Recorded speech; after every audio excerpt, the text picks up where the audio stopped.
I think it's fair to say that Lindsay Waddington is a living legend of Australian country music and Australian music in general. He's recorded 5 albums. He is a producer. He's an award winner. He does a variety of other things. He's also a multi-instrumentalist, and it's a real privilege to speak to him. Hello, Lindsay. G'day, how you going, Sophie? I'm very well, thank you. And I'm, of course, very much aware of your work, but have been delving into your back catalogue a bit more in preparation for today. But in fact, we're not here to talk about your back catalogue. We are here to talk about your new single, Kakadu, which was inspired by visiting the top end. And I believe you've had a long association with travelling in that part of Australia. When was your very first visit? My first visit would have been around when I was 13 or 14-year-old. I went out for 3 months with the legend Brian Young with his touring show. Mm-hmm. And that was just really as a roadie and you know, sort of just being with the crew. And then at 15, his drummer pulled out and he said, would you, just after Christmas, rang up and said, would you join the show full time? So at 15, I left school and started traveling with Youngie 11 months of the year. At the age of 14, how does one get a gig on the Brian Young tour, even as a roadie? Well, to be hopeless at school was a good start, and be a pain in the ass at home, I think, was another one. So mum and dad would just get rid of him. Yeah. But how did you even come to meet Brian Young? My sister was touring with him, Shazza. Oh, okay. So yeah, she was touring with him, and I was working in a local country music band, and Youngie heard me play, and yeah, he said, I love taking young people out on the road and give them a start. And yeah, so that's how it all started. I mean, Brian Young's tour, Slim and Joy's tours have been such a training ground for so many Australian country music artists. And I know it's probably logistically so difficult to do that now. It was logistically difficult then, but for a variety of reasons, it doesn't seem to happen now. But I imagine for you, that experience was really important. Oh, absolutely amazing. And I think the other thing, Sophie, is like it, you know, networking in the country music industry. Like I was in a really, really cool period with Brian where he had Jimmy Little, and I roomed with Jimmy for 2 tours. And because I was so young and Jimmy being so respectful, Jimmy Little, he said, I'll take the young fella, and even though a rowdy bugger when he got to know me. But anyway, that's another story. But Troy Casadale, met Troy at a young age, and Becky Cole, and so many other wonderful musicians. And because we travelled 11 months of the year all around Australia doing festivals, when I started my own studio and started touring away from Brian, it's like, oh, I've met you, I've seen you, you know, and it just helped so much. It was like an apprenticeship. A really intense apprenticeship because, as you said, 11 months of the year, but it was also 6 to 7 nights of the week. And absolutely. How do you sustain your, well, not even just your enthusiasm, but just your ability to perform night after night? Because it's not like, oh, just get on stage and do it. You've actually got to gear up to perform, and then you've got to wind down a bit. So, and then you were traveling in between, often quite long drives, I imagine, in between venues. So did you come to understand how you could pace yourself so that you could keep getting up every night?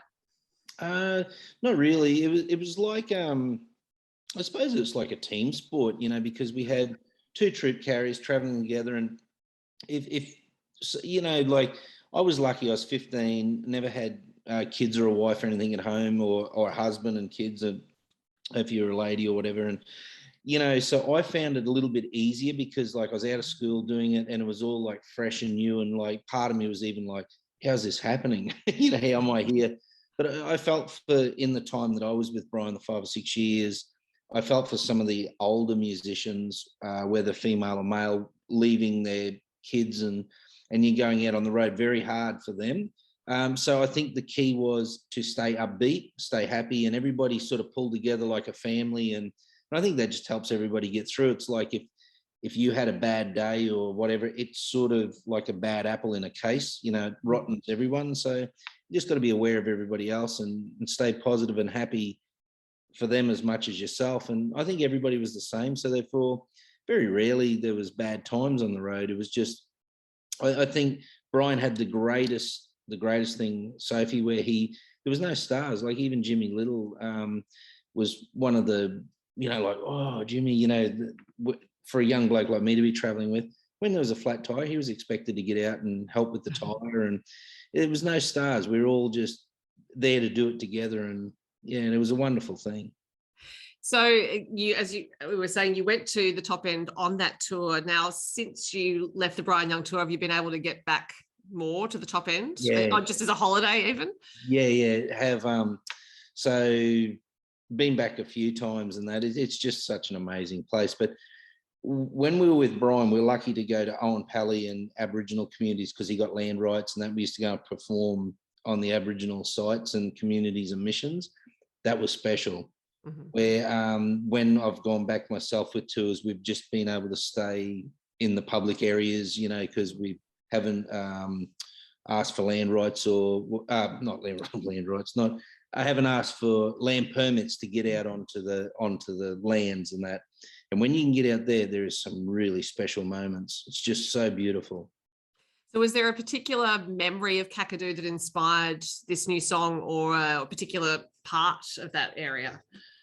Yeah, well, all of the Kakadu area sort of, you know, the energy and the emotion and the feeling you got from being there. Like, excuse me, you could be watching the most amazing sunset or sunrise, and then don't go there. There's crocs, you know, like, so there's the intensity of that, and there's jabberoos, and it's just the most amazing place. It really is. But the colours and the wildlife and also the heritage, you know, like you know, the Aboriginal people and that are so beautiful out there. Well, they are everywhere, but out there, they're special people too. Now, in order to get on that tour at the age of, 15 is when you started playing in the band as a drummer. Obviously, you don't just wake up at 13, start playing drums and get to be in the Brian Young show. So at what age were you when you started playing drums? I had my first paying show residence when I was 10. I was playing in a little trio at 10-year-old, and we played every Friday and Saturday night at the Palace Hotel in Proserpine, up there in the Sundays. And then I did my first recording session, because when I learned drums, I learned from a dance drummer, so I learned brushes, and so any country albums that were recorded up in that area, I got the job as the drummer because I could play brushes. So I did my first recording session when I was 11. So when you had that first residency at 10, how old were the other people in the trio? The guitar player and singer would have been about, back then, about 40 maybe, right. and maybe mid-30s for the bass player and singer. Okay, so that helps me understand how you can slot into Youngie's show. As a 15-year-old, yeah. You were quite used to working with really established musicians, but obviously at 10 you were so good that they were happy to play with you as well. So you had that show at 10. What age did you actually start playing, as in learning the drums? Yeah, probably maybe only about 2 or 3 years before that. But when I sort of decided I wanted to do it, that we had a very strong country music club where we played every Thursday night in the old Buffs Hall in Prossie, and then there was also bands around, so always around music. My mum played piano; she could sight read and play, and my uncle John Kilcullen, who taught me guitar, he was a wonderful guitar player, Barry Thornton style, and yeah, the melodies and it was quite captivating for a young kid. And then, yeah, it was always around, so it was great. It's interesting about you being a drummer, because a lot of I think the belief around musicians is that, you know, guitar is a key instrument, and that's where the legends are born. But two of the best musicians I know and have known for a long time now started as drummers, and they started playing at 8, around the same time you did. So I actually wonder whether there's some intrinsic understanding that happens when you start playing drums really young, that you get that real comprehension of how a band works. You know, you start from that foundation of the rhythm section, and then you branch out, because both of those musicians also play other instruments like you do. Yeah, well, it was really funny when I've been lucky enough to work in Dollywood and Silver Dollar City in America with the Australian show over there, Wayne Horsburgh and the Beggs Brothers, and for a couple of years. And I can remember playing with a couple of legends in Branson at an after party thing. We got up and played, and I was playing guitar where I was playing drums in the Australian show, but I jumped up on guitar, and they this bloke leans across, and I forget what his name was, but a well-known musician. He goes, "God damn, man, you actually play that guitar like a drummer." And I'm thinking, is that good or bad? And so afterwards I went up and I'm going, is that good? And he said, yeah, he said, the percussion and the way you interpret is like it's so good. And I'm thinking, well, that's better than I was thinking. I'm on stage thinking, is this good or bad? I mean, I could ask you a whole lot of questions about working at Dollywood, but we'd be here all night. So what I will ask you, though, is about guitar. So you started off on drums. When did you pick up a guitar? So in that sort of period around with the Brian Young, like 15 to, around the 14, 15. And the reason being, Youngie was like a second dad to me when we hit the road. So he would never let you go out if you did get a night off drinking, and you always had to stay back unless he was going, or then if he left early, I had to go with him or Jimmy, whatever. Mm-hmm. And everybody in the band was really good. They're like, you just can't possibly sit in a room unless you'd done a Youngie too. You could understand, like, a night off could be in an Aboriginal mission, so there was no TV, or there was no in our quarters. Mm-hmm. So they said, you're not going to sit there and just look at the walls. They said, my guitar's there, or my mandolin's there, and whatever. So I'd just pick it up, and I tried to play right-handed, and it just didn't happen. So that's why I play right-hand instruments upside down. So Right. I'd grab theirs and just adapted it. So because I was looking at photos of you playing guitar, I thought it looks like it's a right-handed guitar upside down, but I wasn't okay to say. But you said it. But I also noticed that you have the same yellow Fender guitar on the cover of all of your albums. So where did you get that guitar? Old Yellow. So that's a guitar that it's really cool, actually. It's a cool story. So that got back to Tamworth through a Brian Young tour, and Frankie Yammer, an Aboriginal guitar player who toured with Youngie, that was his guitar. Right. And so I'd seen Frankie wailing away on it, on nights, and it sort of got back to Tamworth, and I ended up with the guitar. And a good friend of mine, Troy Casadale, we always talk about it because Troy's still sees Frankie out in the desert on certain shows, and he says, I know where your guitar is, brother. So it's been just really special, and I think there's just something about that too. And I've got I think it's about 99 or 100 guitars in the studio hanging up, and that, but that's my favorite gig guitar. It's just, when you've got to do something big, it's like, it just feels right. I'll just take that one. Yeah, right. So I'm not actually aware of the other instruments you play, but I know there are a few. I'm wondering if guitar is your favorite, or do drums still have your heart? It's a hard one, Sophie, because, in the right song, I still love playing drums. I love mucking around and joking and doing comedy and that sort of thing. So probably guitar gets you up the front, and it's a bit hard from the drum kit because you got to keep sticking your head up over the toms to say I'm here. But no, it's probably guitar. I love it. Love being an instrumentalist. So given your background, how you started in music, obviously working with other people, collaborating it's probably part of your DNA now. But I've noticed that in your own releases, you do a lot of collaborating. So Michelle Rose pops up. You've also formed Lynchburg with Alan Caswell. Do those collaborations that you've had in recent years pop up spontaneously, or are they things you're actually planning? Like you're saying, okay, I think I want to work with this person and we'll go and do this now. Oh yeah, I just love playing music, and I've been very fortunate because I sort of live in my own little world and just do my own thing. And Shelley and Brennan Radford and Laurie Minson and Huey Curtis and the likes of those musicians, they're working at the studio here with me all the time. So it's really nice to be able to say, oh, that'd suit the pedal steel, and Shelley will say, yeah, I'll do it with you, and things like that. And the Alan Caswell thing's something that it sort of just happened through the COVID thing, which is really awesome because my wife's always been on to me to sing more, and I'm not really big on it sort of thing. But then Alan's been very supportive, and we've been writing songs, and the songs I'm doing now I like because they're stories, and they're stories close to my heart. So I'm happy to sing them. But Lynchburg's been a great thing for that. But the collaborating, there's still, I love doing all that, but there's still a lot of people I'd like to do songs with. I love that sort of team thing. Yes, and as you said earlier so beautifully, that being on the Youngie tour was like a team sport, and I think that's such a great way to express it. Yeah, definitely it is.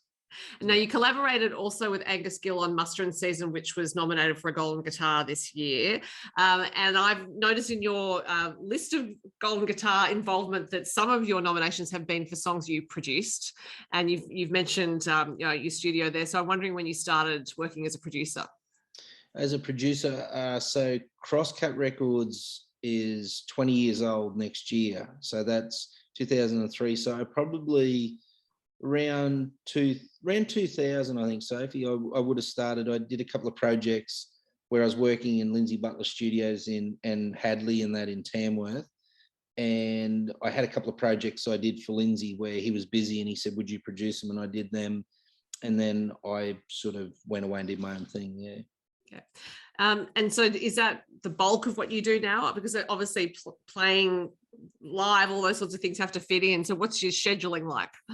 It is mad. It's madness. And recording, writing, also to people that have been, I actually host for Go See Touring. So I take country shows and comedy shows overseas. So we do Norfolk, and now we're having a meeting. We'll be doing the Cook Islands in October, right, which is great. And also Singapore, and we're talking about America and England and Ireland and Scotland. And so, yeah, all of that as well. So just love it. Love traveling, love playing, love people. I just love talking. I just love talking, mate.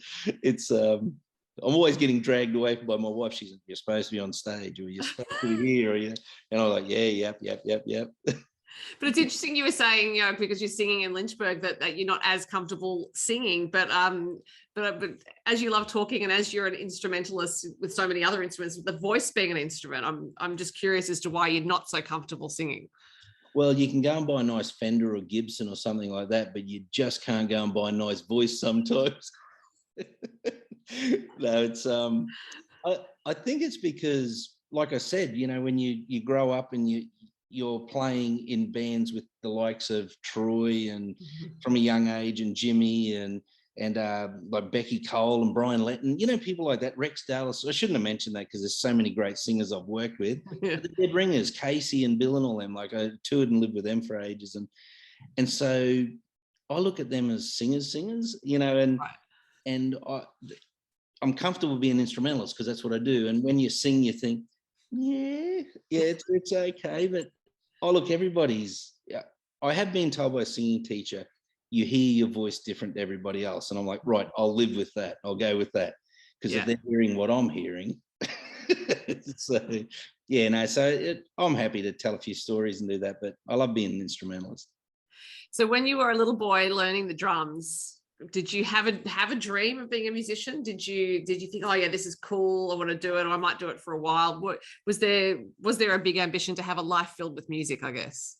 Yeah, there was two ambitions, to get out of school quick, and the second one was to stop picking up rocks on our bloody cane farm. So that was and so Youngie used to say, if you don't keep getting better, you're going back to that farm. So I used to practice and practice and practice. He knew the right thing to say to get you. Yeah, he had me on a string. And now your family involvement in the music industry is extending to your daughter Madison, because she is not only the subject of a recent song of yours, but she creates some of your music videos. So I'm wondering if you actually gave her the nudge and said, I need a videographer, give it a go. No, actually the other way around. Like, I was so fixated on the music. It's long as the music's good. And Maddie went to learn at school and that videography and art and visual art and all that sort of stuff. So when COVID was sort of hitting, she sort of said, you don't need to stop, Dad, let's do a clip and we'll just put it out. And it got something like, I don't know, 10 or 12,000 views in the first couple of weeks. And we're like, what? Like, I'd have to drive up and down the East Coast doing shows for weeks to play to that many people. And then we put out another one. Now we put out another one, and then it really started to get traction. We're like, we don't really know what's going on here, but people are following and they're liking it. And I think we've been about 2.5 years now, or something, or 3 years, and we've got just coming up to 4.5 million views worldwide, and we have over 4,000 subscribers. And Maddie's done all the film clips, and she works full time in Lindsay Waddington Music in the YouTube channel, doing all social media and doing all my clips and that. So she's got a job out of it now, so it's going well. There was one she made, and it was an official video for one of your pieces. And I found it fascinating because it was seeing you and the other musicians who played on the track at work, and she'd cut it in such a way that you got to see everyone doing their bit. And I can't remember the song now, but I just thought, yeah, it was so enjoyable actually, because it honored the work you were all doing, and also that sense that you were serious but also having fun. Yeah, I think that's what I've tried to do. Like, because being an instrumentalist with the musicians, I love giving people credit for what they do. You never want to try and steal somebody's light, and that's why I love having Michelle in the clip, or Laurie in the clip, or the musicians. We try and get 2 or 3, and like some of those tracks are that big, as you know, with music. Like, you can have so many musicians on the one thing, but you just try and get 2 or 3 of the key musicians on each song to be in it with you. And yeah, and it's great to hear that actually you say that, Sophie, because we're trying to let people know that it's not just the artist sometimes, or the producer. The musicians have to have a lot of talent backing you up too, and that's why we do a lot of them in the studio, just to advertise the realness of it, and it's going really well. Well, and I always think people love to know about work. It's one of those things that we don't talk about in terms of books and songs about work or whatever, but I think people are interested, and and obviously with the views you're getting on your clips, that's being proven. Yeah, it is. And it's like, believe it or not, like, it's the Philippines, not there's anything wrong with it, but the Philippines and Japan and the Ukraine at the moment, it's, God bless them, everything they're going through and that. And we've got so much support there. And yeah, it's just, and if you can put some music out and give them a bit of relief for the day or whatever, that's just something wonderful. It's just really nice. It's great. I love it. Well, you do have a new song for people to enjoy, which is Kakadu. Now, are you working towards a new album? Because I think it's been maybe 4 years since the last one, if I'm correct about that. No, I put one out, Lonely Heart, last year. Oh, okay. Sorry. Yeah, I totally got that wrong. No, I was looking at Nullarbor from 2018. Oh, yeah, well, maybe you're not working towards a new album then. Yeah, no, I am. New album will be coming out we're just finishing it up. I've got the legend himself, Laurie Minson, in from Tamworth this week, tidying up some stuff, and we'll have a brand new album out this year. Fantastic. And then Kakadu will be on. Yeah. And well, I was going to say hopefully some shows, but you have some overseas travel coming up, so maybe not. Yeah, exactly. No, it'll be out, and yeah, look, it's you gotta spend your money or something, don't you? Absolutely. And nothing better than fine Australian music. There is my segue. Lindsay, it's been so entertaining and interesting to talk to you. Thank you so much for your time. Anytime, Sophie. Thank you very much, and appreciate your help and support with our music. It's an absolute pleasure.